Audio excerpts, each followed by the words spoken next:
Now, this is my second story time. If you missed the first one, I'll put in a link down below so you can check that one out. Y'all just, I don't know why y'all like these stories. I think they're busted the house, but y'all just want to hear them, so here it is. Boom! Now, hopefully this story will have you shook harder. Are you ready? Are you ready for the story time? Let's see how it goes.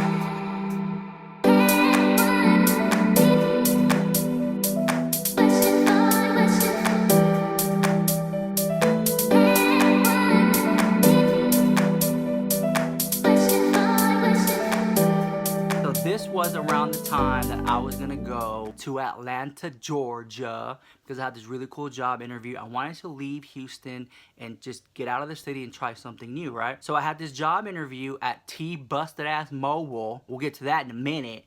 So I flew my fat ass over to Atlanta, and I had a group of friends who stayed over there. My friend picked me up from the airport, and he took me to this apartment because my interview was the next day. So at the apartment, it was 6 black gay dudes, 1 transsexual on a 1-bedroom apartment. So there I am. What was her name? Okay, so the person who owned that 1-bedroom apartment was Nastasha Dupree. I think that was her last name, but I'm not sure. Do not quote me on it. But my friend Drama Dupree, he actually knows all the tea, right? So we were there. I was there at the apartment with these 6 gay dudes, and there was no furniture. They would like 8 count the house and vogue down, and they would like practice their dance moves because Natasha, I think her name was Natasha Dupree, like I said, she would perform at the pageants, and the kids in the house would be her backup dancers. Well, they all had like these little sleeping bags. They all slept on the floor, but Natasha stayed in the 1-bedroom apartment, right? Well, that day she wasn't there, but all the kids were there, and I was like fresh meat walking in, and they were like, "Are you gonna stay here? You're gonna be our new roommate? Are you gonna join the house? You gonna join the house of Dupree?" And I was like, "No, I'm just here for a job interview, and so I'm just kicking it." Like, oh, okay. Girl, when I walked in that apartment, I saw that girl, I booked it, girl. I got me a hotel across the street. I was not gonna stay in that apartment with all those people. No, ma'am. Not my fat ass. All right, so then, if you don't know what 8 count dancing is, I'll put like maybe a clip if I can find one.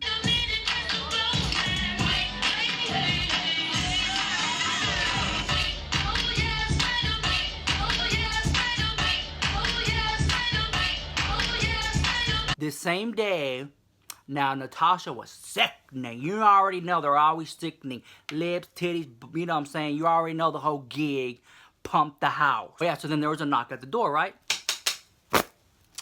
Well, they answered it, and it was like this black DL thug, straight, woo, woo, woo, the whole thing, right? So he walks in, and he's like, "Is Natasha here?" And all the kids were like, "No, she's not here." And he was like, "Well, I call her cell phone, she ain't picking up." And they're like, "She probably at work." And so she used to work at a call center. In fact, they all worked at the call center. I don't know what it is with gay kids working at the call center. I don't have no idea. Somebody please let me know. That was like the thing.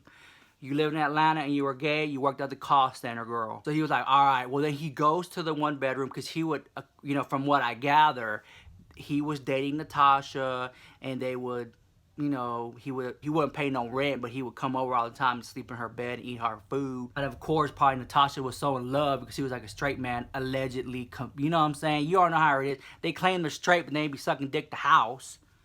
Come on, that ain't straight, girl. So he goes to 1-bedroom, right, laying in the bed. Well, he calls one of the kids named Chris. He's like, "Hey, Chris, come over here." Well, we're all watching TV, right? Well, Chris gets up, goes over to the room, and then we hear the door closed.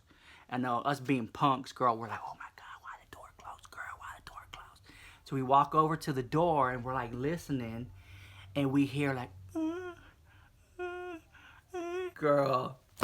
And so they're like, "Yes, Chris better get it, Chris better get it, Chris." And I was like, wait a minute, hold on. So all y'all stay in this 1-bedroom apartment. Y'all mother is Natasha Dupree, allegedly my conspiracy. And y'all celebrating the fact that one of y'all friends is hooking up with her man in her 1-bedroom apartment? Who am I to judge? Who am I to judge? So then, we go back to sit down, and we hear a little rough and tumbling going on, and then they get up, they go here again, and then this time they're all at the door, and I'm like over here at the kitchen. I can see everything going on. And I was fixing me some ramen noodles because they all lived off ramen noodles. You know what I'm talking about? They're like, what, 20 cents a pack? Now, I haven't ate ramen noodles in over 5 years. Now that I'm a Christian woman, I don't eat that kind of food no more. But at the time, that's what they were all eating. That's what they had, so I wanted some noodles, girl. So I'm fixing me these ramen noodles, and then they start hearing like woo woo woo woo, almost sounding like Nikki Tutorials type woo woo woo. You know what I'm saying? So then we start. They were like, oh girl, no, hey, he's getting raped, and all of a sudden we hear, help me, help me, and then they start banging on the door, boom boom boom boom boom boom, right? They bust the door down. All the little gay kids run in there, and they picked up that phone, and they knocked that bitch down, right? Because that time they were struggling, he was getting up. They knocked that bitch down, and they're like, he tried to rape me, girl, he tried to rape me, oh my God. Right, and then, just like a soap opera out of a busted-ass movie, guess who walks in the front door? Natasha Capri, allegedly my conspiracy, walks in, and she's like, what the fuck's going on? What the fuck's going on? Why my door busted down?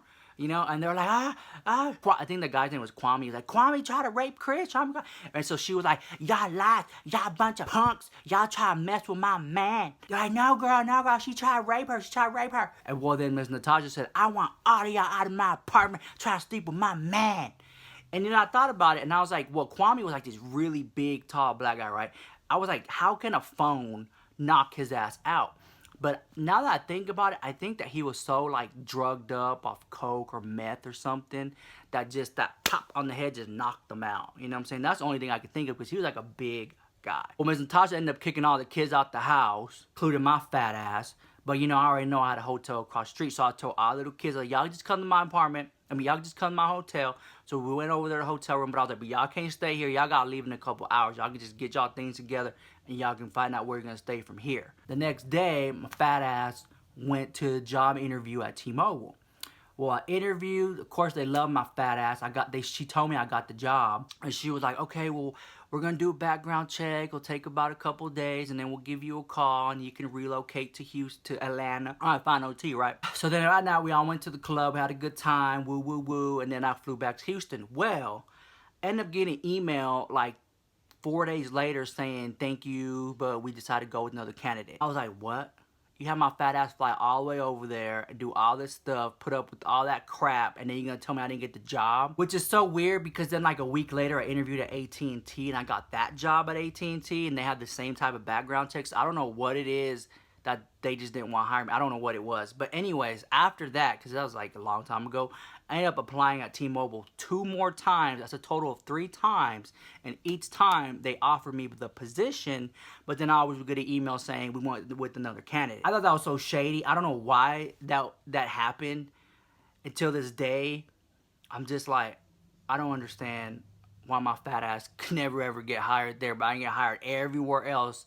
You know what I'm saying? Because after that, I think you know what I'm saying? Like, I've worked at Apple, I've worked in a lot of like tech companies and cellular companies and stuff like that, and I've always had no issue getting in with any job, but it's always like T-Mobile was always being funny, girl, and never want to hire my fat ass. So till this day, that's why I don't like busted ass T-Mobile, because they never want to, because all they do is lie to my fat ass, tell me I have a job, but then I don't have a damn job. Shady ass T-Mobile girl. So then ever since then, I never went back to Atlanta. I never went back to T-Mobile. And I was just like, you know what, I'm done. Sometimes the universe has a funny way of telling you things and knocks at the door and you just don't pay attention to it.